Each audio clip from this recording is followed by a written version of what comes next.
12 जनवरी है आज ही के दिन 12 जनवरी 1863 ईस्वी को स्वामी विवेकानंद जी का जन्म बंगाल के कलकत्ता में हुआ।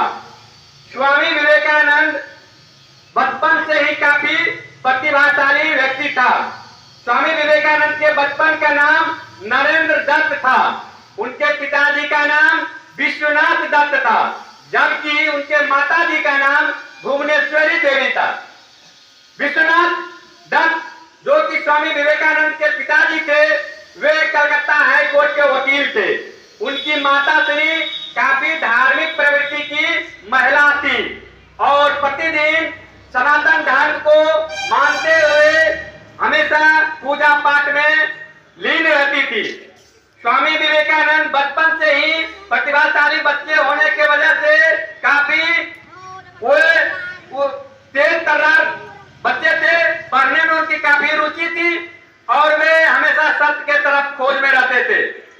स्वामी विवेकानंद ग्रेजुएशन करने के उपरांत भारतीय सभ्यता और संस्कृति के गौरवमयी यात्रा को पूरे दुनिया के सामने रखने के लिए काफी महत्वपूर्ण प्रयास किए।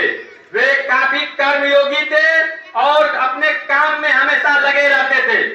स्वामी विवेकानंद जी हमेशा भारतीय के उद्धार के लिए सोचते रहते थे और ज्ञान की खोज में भटकते रहते थे।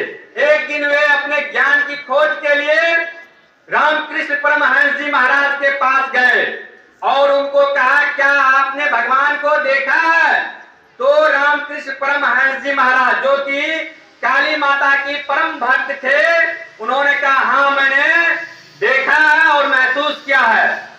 उन्हीं के नेतृत्व में अपना शिक्षा दीक्षा को पूरा करने के उपरांत भारतीय सभ्यता और संस्कृति और भारत में सनातन धर्म के अच्छाइयों को पूरे विश्व में फैलाने का काम किया। स्वामी विवेकानंद के कई महत्वपूर्ण उपदेश रहे हैं। उन्होंने कहा, अपने लक्ष्य को पहले साधो और उठो जगो, तब तक चलते रहो जब तक अपना लक्ष्य प्राप्त न हो जाए। इसके लिए वे हमेशा लोगों को जागरूक करते रहते थे। स्वामी विवेकानंद का महिलाओं के प्रति बहुत ही उच्च प्रकृति का व्यवहार था। एक बार अमेरिका वे गए थे, वहां पर एक महिला उनके विचारों से प्रभावित होकर के बोली कि आप मेरे पति बन जाइए। तो उन्होंने कहा, नहीं, मैं एक सन्यासी हूँ और सनातन धर्म के उत्थान के लिए कार्य करता हूँ। ऐसा कीजिए, आप मुझे अपना बेटा बना लीजिए, मैं आपको अपना माँ बना लूंगा। इस तरह से आपको एक बेटा मिल जाएगा और हमें माँ मिल जाएगा और सभ्यता संस्कृति का जो है उस पर दाग भी नहीं लगेगा और हम जो सन्यासी हैं उस धर्म को भी पालन करने में सफल रहेंगे। तो उनका महिलाओं के प्रति इतना उच्च विचार था। स्वामी विवेकानंद भारतीय संस्कृति, धर्म और सनातन धर्म के शक्ति को, उनके अच्छाइयों को उजागर करने के लिए शिकागो गए। शिकागो में उन्होंने विश्व संसद में बहुत ही ऐतिहासिक भाषण दिया। उनके ऐतिहासिक भाषण को आज भी याद किया जाता है। स्वामी विवेकानंद से लाल बहादुर शास्त्री, सुभाष चंद्र बोस और अब्दुल कलाम आजाद जैसे महान हस्ती प्रेरित थे, उनसे प्रेरणा लेते थे। स्वामी विवेकानंद हमेशा गरीबों का सहायता करते थे।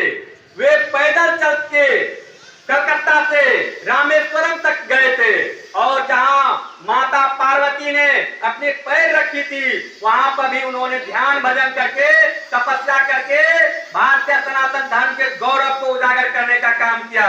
वे हमेशा अपना काम स्वयं करने पर विश्वास करते थे और भारत में जाति व्यवस्था, कुप्रथा और सामाजिक बुराइयों को दूर करने के लिए हमेशा कार्यरत रहते थे।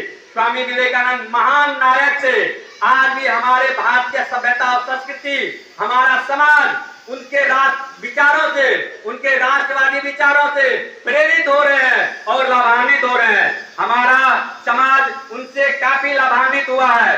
भारतीय समाज को आगे ले जाने में, सनातन धर्म को पूरे विश्व में उनके अच्छाइयों को उजागर करने में वेदों का, गीता श्री का और उपनिषद के विचारों का पूरे विश्व में फैले उनके विचार, उन्होंने इस कार्य को हमेशा जीवन पर्यंत करते रहे। और 4 जुलाई 1902 ईस्वी को बेलूर मठ में अपने जीवन का अंतिम सांस लिए। वे रामकृष्ण परमहंस जी महाराज के नाम पर रामकृष्ण मिशन का गठन किए थे, स्थापना किए थे, और रामकृष्ण मिशन के द्वारा वे भारतीय सनातन धर्म का काफी प्रचार प्रसार किए। स्वामी विवेकानंद के जीवन से हम लोग प्रेरणा लेकर के आगे बढ़े और अपने देश के लिए, अपने समाज के लिए कुछ अच्छा करें। इन्हीं चंद शब्दों के साथ धन्यवाद।